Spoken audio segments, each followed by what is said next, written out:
Well, hello there, friends, and welcome back to A Daily Walk, the Monday edition, starting a brand new week. And not only are we starting a brand new week, but also a brand new study in a new book of the Bible. You say, which one? Are you ready? Drum roll, please. The book of Galatians.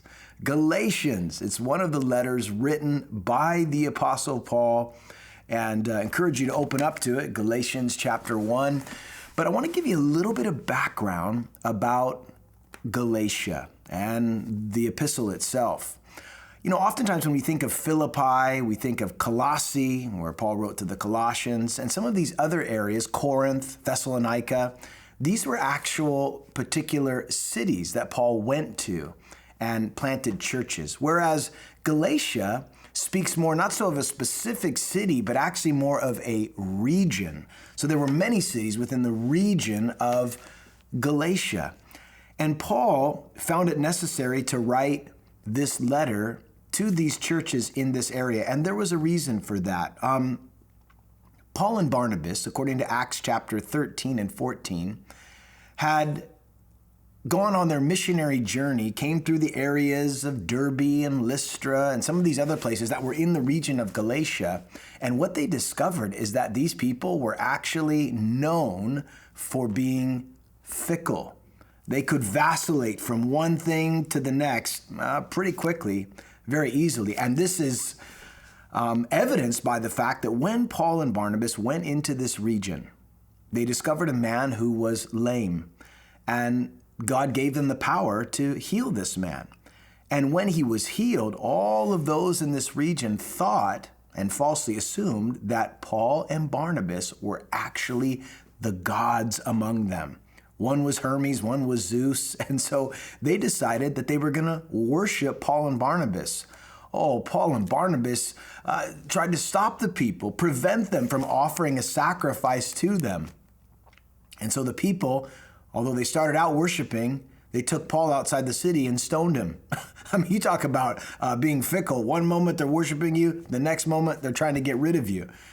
And they pelted Paul with rocks and left him there for dead. Now, the Bible tells us when that happened that the disciples gathered around Paul and he revived. Imagine that. He went back into the city, no doubt completing his sermon. That left a profound impression upon the people there. But in that region, churches were then planted. Now, the problem was when Paul would go into an area and he would plant a church, it would get established. He would move on to the next region. He'd get leadership in place and move on to the next church and plant another church. And then he would move on from there and then, kind of make his way through in a circuit. And then later on, he would seek to come back through and strengthen all of those churches that had been established. The problem was when he was away from some of those churches, like some of them in Galatia that had been established, there was a group of individuals that came right behind Paul and Barnabas, and they tried to tear down everything that had just been built.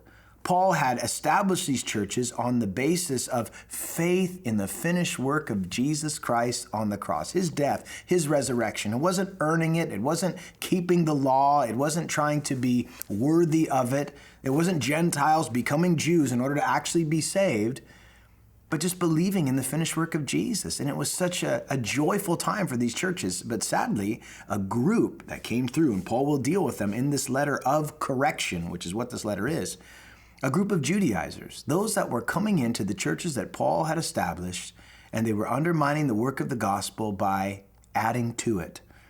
They were saying to these new Gentile Christians, listen, Paul told you some things, but he left some things out. Some difficult things concerning the true message. And if you really want to be saved and you really want to know you're going to heaven, well, there's some painful truths you need to deal with. You as Gentiles need to become Jews. You also need to adhere to the dietary laws. You also need to, and they just added on thing after thing after thing. And unfortunately, some of these new believers, being impressionable, were being swayed.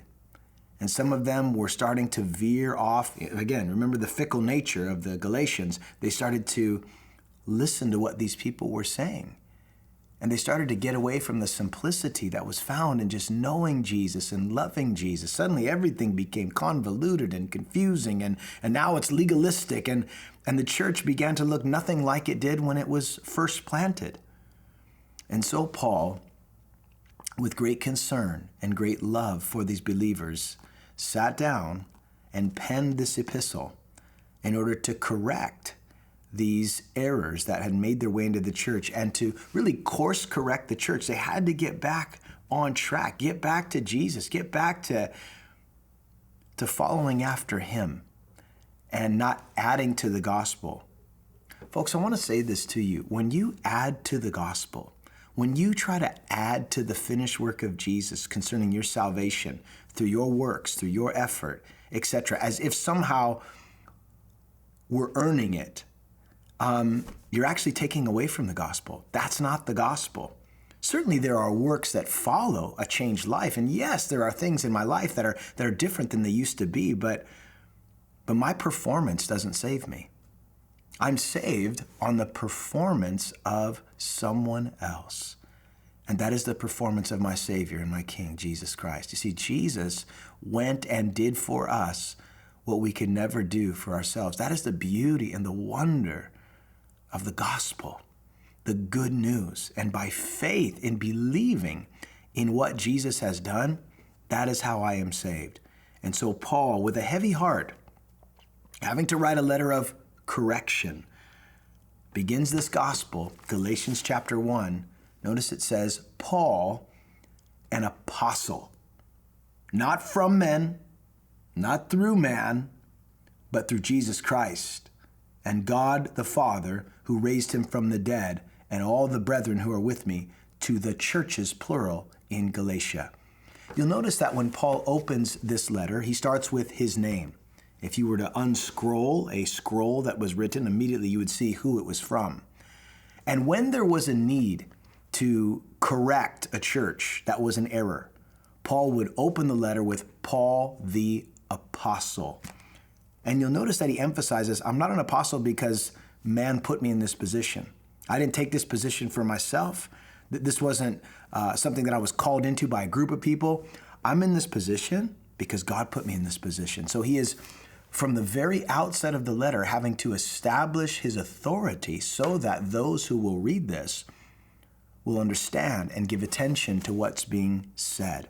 So he's writing as an apostle, one that represents the Lord, been placed in that position by the Lord, and he's writing to all of the churches that are in that surrounding region of Galatia to get back on track with Jesus. Friend, I hope that you're on the right track with Jesus today. If you're not, today's a good day, a good Monday to get started. Get back where you need to be. Come back to first love. Get back on the narrow path. It's not too late. Looking forward to studying this letter, read of the Galatians with you. God bless. See you tomorrow.